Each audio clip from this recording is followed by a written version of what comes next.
This is Dennis Callan taking you to Germany, in the gem of Bavaria, in Munich. First, we've got to get there, traveling along in great comfort on the Eurail system. Traveling first class Eurail, that's the way to go. Smooth, comfortable, speedy, air-conditioned, and you can dine as you travel.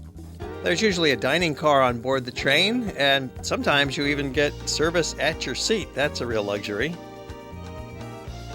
And they often have a snack bar, so you can have a complete lunch or a sandwich or pack your own food if you like and have a little picnic on board the train and enjoy this beautiful scenery gliding by. Throughout Europe, the settlement pattern is clustered villages and then wide open spaces for farmland and pasture. They don't really have a lot of single-family housing suburbia, so they're able to protect their natural landscapes and keep them productive. Arriving at the Hauptbahnhof of München, the main train station.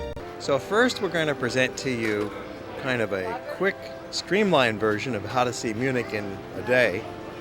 And then later we'll show you more of our extended visit to Munich. So for a day visit, you can stash your suitcases at the luggage room in the train station. They'll protect them very well for you. And then hop right onto the subway. And that'll take you right into the center of town. It's only 2 stops away, so you could walk as well too. But we want to have some fun and ride the subway, the U-Bahn. We always like to get around like the locals do occasionally in our tours, ride the trolley cars or the public buses, and certainly the subways. They're so convenient. They also have trolleys at the street level. You find trolleys all over Europe. It's a very efficient way to get around. There's the Opera House and the Royal Palace called the Residence in Max Joseph Platz, one of the main squares of town. Walking through some of these beautiful highlights of the city. It really is a spectacular town to visit. Munich has a great history that goes back 1,000 years. The Florentine style of this building is quite striking. It looks like the loggia in Firenze. There was a big Italian influence on the architecture of Munich in the 1700s.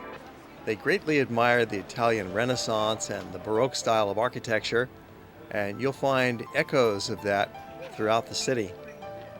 We found a great place to have lunch outdoors in the Hoff garden, one of the main parks of town. The food was tasty and inexpensive, and the service was really excellent.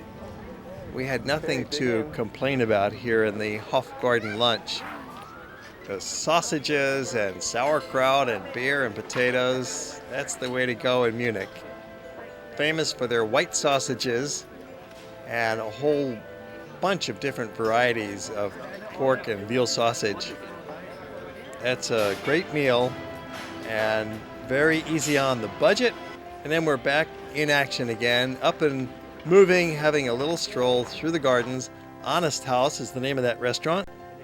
These friendly folks are playing the bowling game you find throughout Europe by different names. Some call it boule in France or bocce in Italy. Try and get your ball next to the target ball. This is the Hofgarten Temple. It was built in 1615 when much of the Hofgarten was laid out.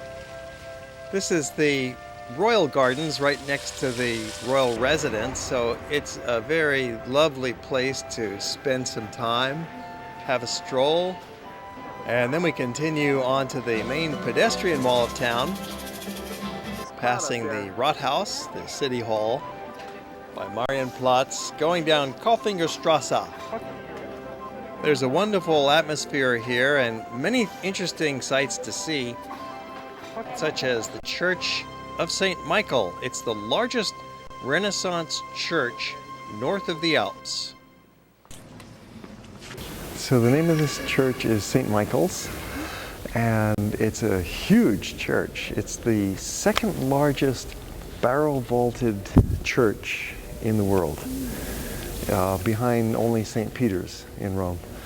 So it's got a barrel vaulting And the architectural style is that of the late Renaissance and the Baroque. So it's really highly decorated with the stucco and with the Rococo altar, the Rococo pulpit, and the organ.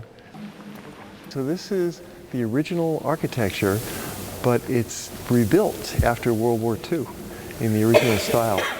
And one of the fascinating things about coming in here is to look at the photo exhibit that they have right back there. And that shows the damage that devastated this church during World War II.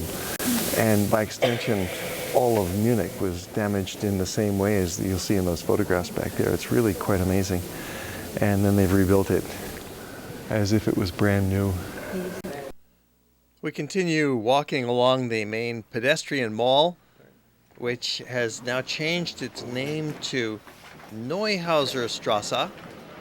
And that'll lead us another couple of blocks past more entertainment, more shops and restaurants. Now we're heading over to a very interesting little church, Assam Kirche. You wouldn't believe how intricate this little church is on the inside. You could easily miss it. You'd walk right by and think, oh, that's a nice facade, but you've got to go inside and have a look, and your eyes will just simply pop out. Throughout Bavaria, southern Germany, you'll find the little country village churches that are decorated in this really elaborate Baroque style, but nothing as elaborate as the Assam Kirche. This one is just in a class all by itself. Every single square inch is decorated in some way. There's nothing plain, nothing unfinished, nothing flat or undecorated in the entire surface of the church. And with the really elaborate altar up in the front there, you see some little echoes of St. Peter's in Rome, actually. You have those spiral columns, and you have that oval yellow window at the very back of it. These are kind of echoing some of the motifs of St. Peter's with the baldacchino and Bernini's high altar at the back of St. Peter's with that yellow. In St. Peter's, the Holy Spirit is coming out at you. Here, everything is coming at you.